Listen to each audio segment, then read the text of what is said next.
Right everyone, WeaponCollector here. I thought I'd do a video on my S.A.S survival tin, or an Altoids survival tin. We call it S.A.S survival tins because that's where they originated from, really. It was John Lofty Wiseman, I think, invented these for the S.A.S to carry as a backup survival kit, you know, like a mini survival kit. So most English people would refer to these as the S.A.S survival kit. Now, I've done this video before, but I've never done it in a decent HD version.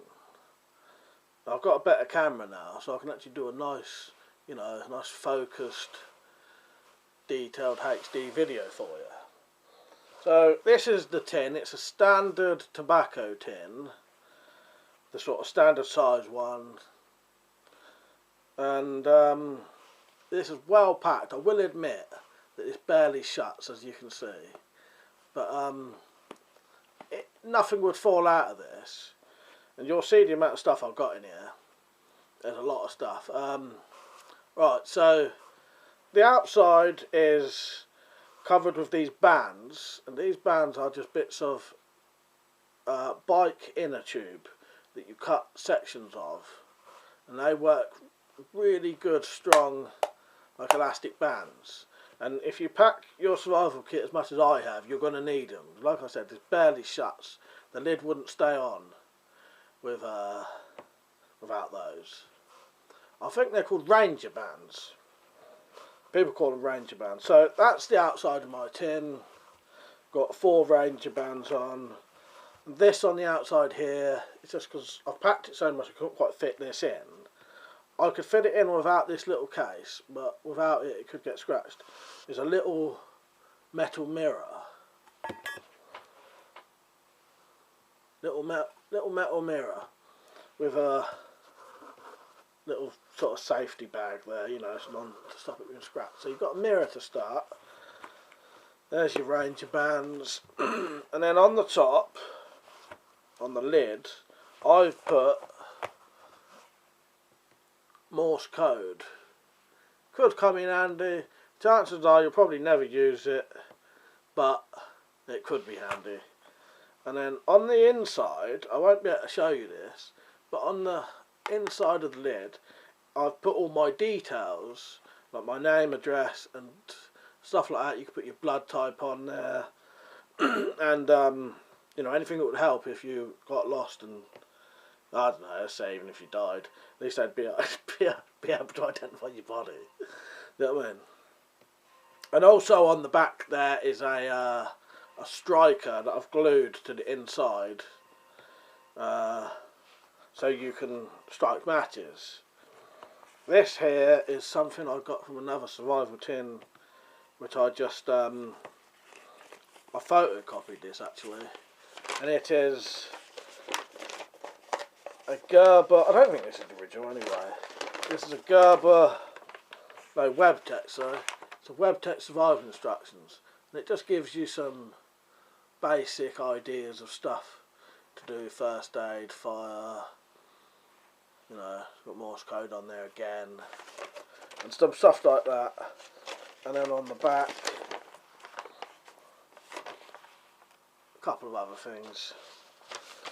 And if anyone's if you're interested in it, if you want me to do a photocopy of that for you, if you want a version of that, I could photocopy that and put it on my blog. Same as the thing on the inside that I wrote my name and address on. You could print that up.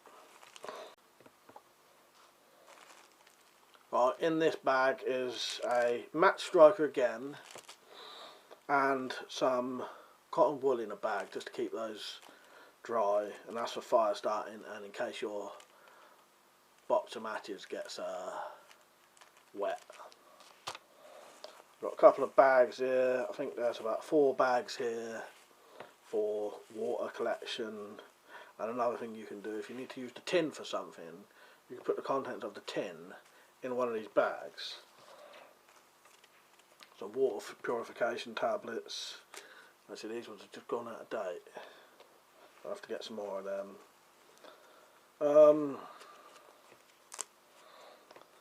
Couple of band-aids there. Like an alcohol wipe type thing for medical stuff, you know, clean wounds, a couple more band-aids, plasters we call them, quite a few plasters. There's some more water purification tablets there. Little book of matches. The reason I've got a little book of matches is, I've got more matches actually, but a little book of matches, because they're so flat, you can chuck them in and they don't make a hell of a lot of difference really. Another alcohol pad, some more band-aids, a wire saw, one of those in there, they're good. Some people say they're rubbish, but I think, no offence, but I think that's because people don't know how to use them. I've even seen people on the telly use them and break them straight away, and it's really because they don't know how to use them properly. I've used this to cut through a piece of hardwood about that fat, you know, and still going strong. This is something I added recently, which is a Colt pistol tool, but they're screwdrivers. So you've got 3 little screwdrivers there. More water purification tablets. A couple of bits of snare wire. In here is a fishing kit with a couple of different kinds of line. Can't really see it through the bag, and I don't really want to open it, but oh, they are. I don't know if you can see, but there's various different hooks and swivels and weights for the little fishing kit. In here are some lifeboat matches, you know, the matches with the big long head. There's about 4 of those in there, just as little backups. And I've got plenty of fire starting ideas in here. Here is, I won't be able to find the striker at the minute, but here, this is a little ferrocerium rod. Let's see if I've got something that would strike it.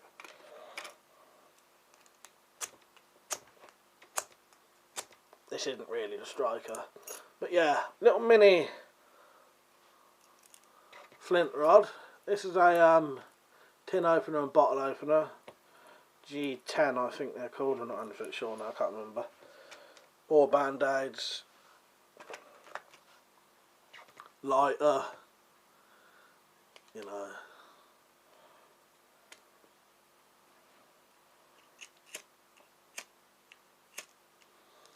Can't beat a lighter for lighting a fire. So, little mini Bic lighter. Perfect. Couple of little candles for fire starting or light if you need it. Great big safety pin, could come in handy. A little mini compass. A screw pop tool, which you could use for quite a few things, but it's got a decent Phillips head screwdriver and a normal flat screwdriver.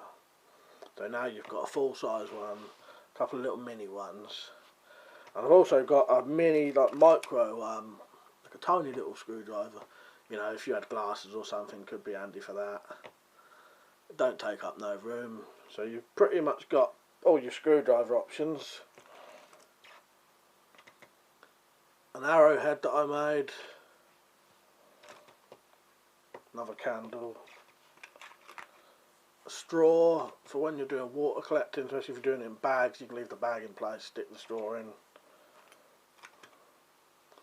Little whistle. So all of this stuff, I've tried to get the smallest stuff I can possibly find. Another couple of bits of cotton wool. I like to just press that into the gaps, you know. This is the striker out of a clipper lighter, and this is a good little fire starter, you know, another way to start fire, and it will light something like cotton wool really easily. Couple of different painkillers there. With what I've done is, what you want to do is write the expiry date on them, and either leave them like this in batches of the 2, if you know what I mean. So this you can have 2, so you leave it in 2, or if you can only take one of them, have them as 1.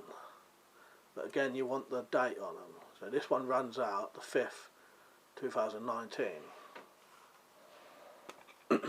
tea light candle cut into a square. You've got another candle. This is a bit bigger, should last a lot longer than those birthday candles. Little box of matches. I made the box myself. Striker on the top. And there's the matches inside. And there's a mix of strike anywhere matches and matches that need a striker. Got a bit of bank line here, not loads, but you know, enough. Some strong nylon thread for part of the sewing kit, and then here are some needles, one with a great big eye on it, so you can thread bigger things, you know, make your own sort of thread. Pencil, very thin little thin pencil. Might come in handy. Little magnifying glass.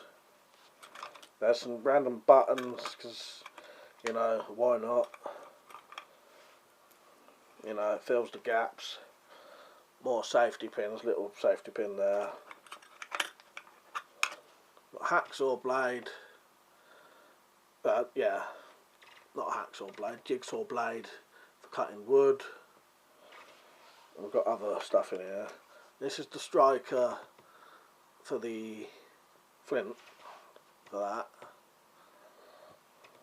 But it's also got like a saw edge on it, so it could be used as a saw. Here's some more, this is part of the sewing kit, some more thread. So you've got some extra strong nylon thread and just some normal thread there. A fish scaler, or whatever you call it, descaler, scaler, there. Pair of little tweezers.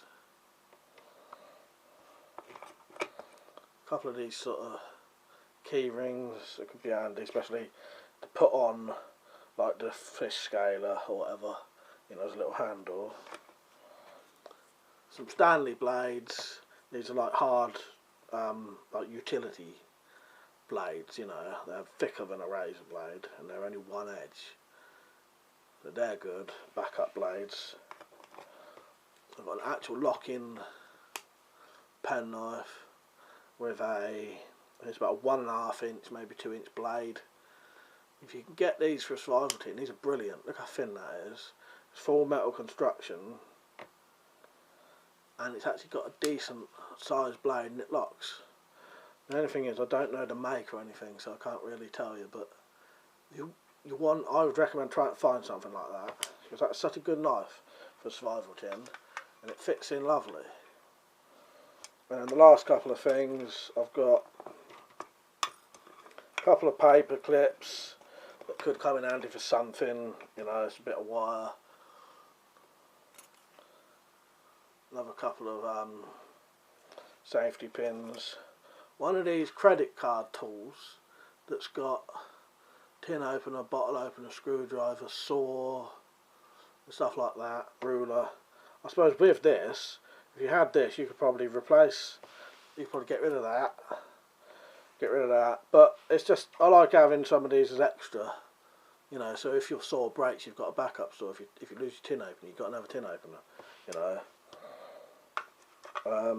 This is just a little metal spike, could be used for, don't know, but you know.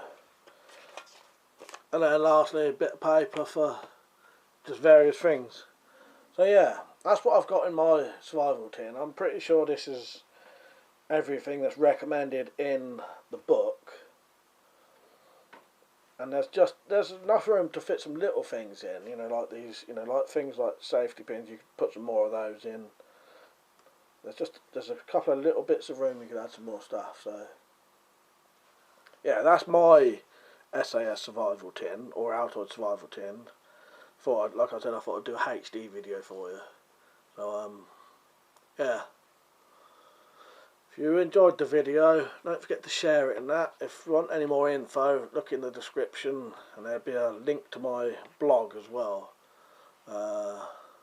Where I may, if people ask, I'll do like a print off of this and the inside of this, and the Morse code bit, so you can stick them on the inside of your tin, you know. Right, I hope you enjoyed the video. See you later.